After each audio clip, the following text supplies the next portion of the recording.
বন্ধুরা, sister tasty কিচেনে আপনাদের সবাইকে স্বাগত জানাচ্ছি। আজকে আপনাদের সঙ্গে একটা নতুন রেসিপি শেয়ার করছি, যে ভিন্ন স্বাদে যে ইলিশ মাছের একটা রেসিপি, যেটা দেখাও দিদি। যেটা এখানে আমি ইলিশ মাছ 3 পিস নিয়ে নিয়েছি। তো এখানে আমি ইলিশ সুন্দরী কড়াই ভাপা, মানে এটা মাছটা ভাপা হবে।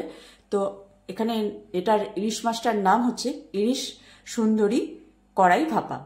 আমি বাটিতে করে দিইনি, এটা কড়াইতে করে ভাপা হবে। তো এই গ্রেভিটার মধ্যে দেওয়া আছে কাজু বাটা, সর্ষে বাটা, চাল মগজ, ওটাকে পোস্ত বাটা, হলুদ, লঙ্কা বাটা, আর নুন, আর একটু চিনি, আর কিশমিশ, আর দই, একটু সর্ষে দিয়েছি বলেছি। আর এই সবকিছু পেস্ট করে আমি মাছটাকে মিনিমাম 10 থেকে 15 মিনিট ম্যারিনেট করে রেখেছি। এই আধা ঘন্টা হয়ে গেছে। হ্যাঁ, আধা ঘন্টা মতন আমি ম্যারিনেট করে রেখেছি। এবার এটাকে ওভেনে দেব, ওভেন অন করে এবার এটাকে বসাবো। চলুন বন্ধুরা, আমি পুরো বলে দিলাম। আর এটাই হচ্ছে আজকে ইলিশ সুন্দরী কড়াই ভাপা রেসিপি। আর মানে কি কি উপকরণ লাগলো সেটাও বলে দিলাম। এবারে চলে যাবে ওভেনে, ওভেনটা ধরিয়ে দিই, তারপরে দেখাচ্ছি যে কি করব। এটা বন্ধুরা, এটা কলা পাতায় করা যায়, লাউ পাতাতেও করা যায়। আর বন্ধুরা, এটা আমি আজকে মানে লাউ পাতা তো আমার বাড়িতে তো লাউ গাছ নেই, আর বাজার থেকে আনা হয়নি।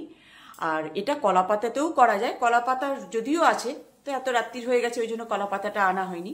এটা লাউ পাতাতেও করা যায়, কলা পাতাতেও করা যায়। আবার অনেকে বন্ধুরা ওই চাল কুমড়োর পাতাতেও করে। তো যার যেটা স্বাদটা ভালো লাগে সে তাতেই করে।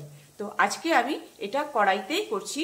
আর এবারে চলে যাবে জল, পরিমাণ মতন জল দিয়ে এটাকে ভাপা করা হবে। বন্ধুরা, আরেকটা কথা বলতে ভুলে গেছি, পরিমাণ মতন খানিকটা সর্ষের তেল দেওয়া রয়েছে। মানে সর্ষের তেলের মধ্যেই সব একসঙ্গে আর কি সব মাখিয়ে তারপরে ম্যারিনেট করে রাখা হয়েছে। আবারও বলছি, সর্ষের তেলের মধ্যে গেছে দই, নুন, চিনি, চালমগজ বাটা, সর্ষে বাটা, কাজু বাটা, পোস্ত বাটা, হলুদ, আর পরিমাণ মতো তো নুনই দিয়েছি। এটা সমস্ত আগে ভালো করে, আর দই দিয়েছি, আর কিশমিশ দিয়েছি। আর এটাকে ভালো মতো ফেটিয়ে নিয়ে তারপরে মাছগুলোকে ম্যারিনেট করে রেখেছিলাম। এইবারে বসিয়ে দিলাম।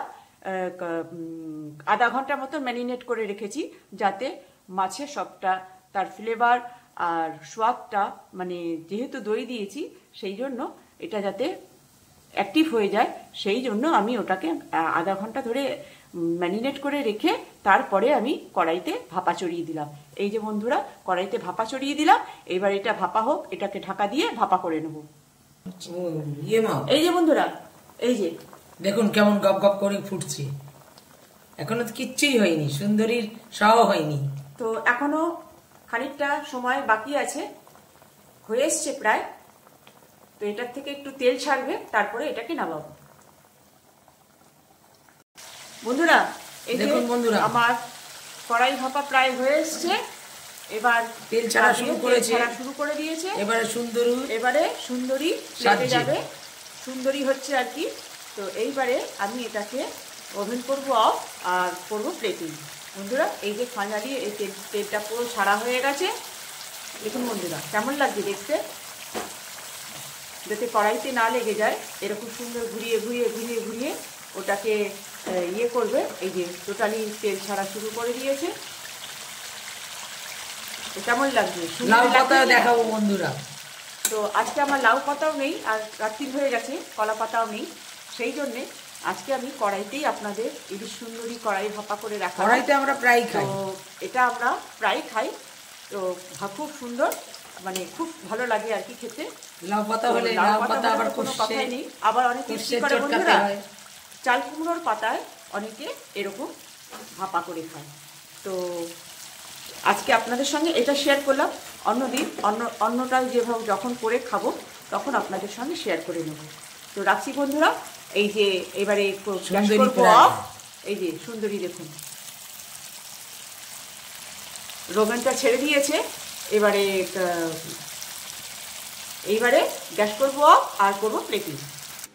বন্ধুরা ফাইনালি এই যে আমার সুন্দরী ইলিশ সুন্দরী কড়াই ভাপা, এই যে কেমন লাগছে বন্ধুরা, একটা সামান্য রেসিপি।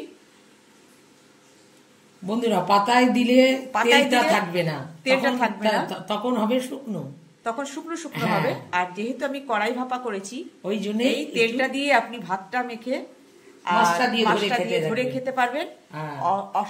অসম্ভব সুন্দর লাগে, মানে ভীষণ সুন্দর লাগে, যেটা মুখে বলা যাবে না।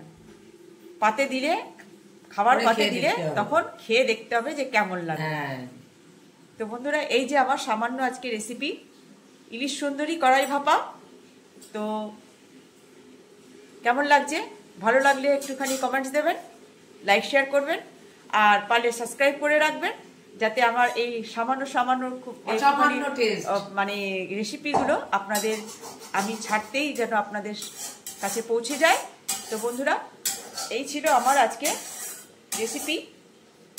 তো আমার এই সামান্য রেসিপি, ঘরোয়া রেসিপি না দিয়ে বন্ধুরা, টমেটো না দিয়ে কিসমিস দিয়ে একদিন খেয়ে দেখবেন, এত বেটার হয় মানে বলে বোঝানো যাবে না বন্ধুরা। আমি এখান থেকে কিন্তু আমি টমেটোও ব্যবহার করিনি, আমি কিসমিসই ব্যবহার করেছি। সে তো বলেইছি, যখন আমি দিয়েছি সবকিছু বলার সময় বলে দিয়েছি কি কি দিয়েছি, উপকরণ কি দিয়েছি। তো এই হলো আমার সামান্য একটা রেসিপি, আপনারা বানিয়ে খাবেন আর এনজয় করবেন। কেমন লাগছে বন্ধুরা, রাখছি বন্ধুরা, বাই।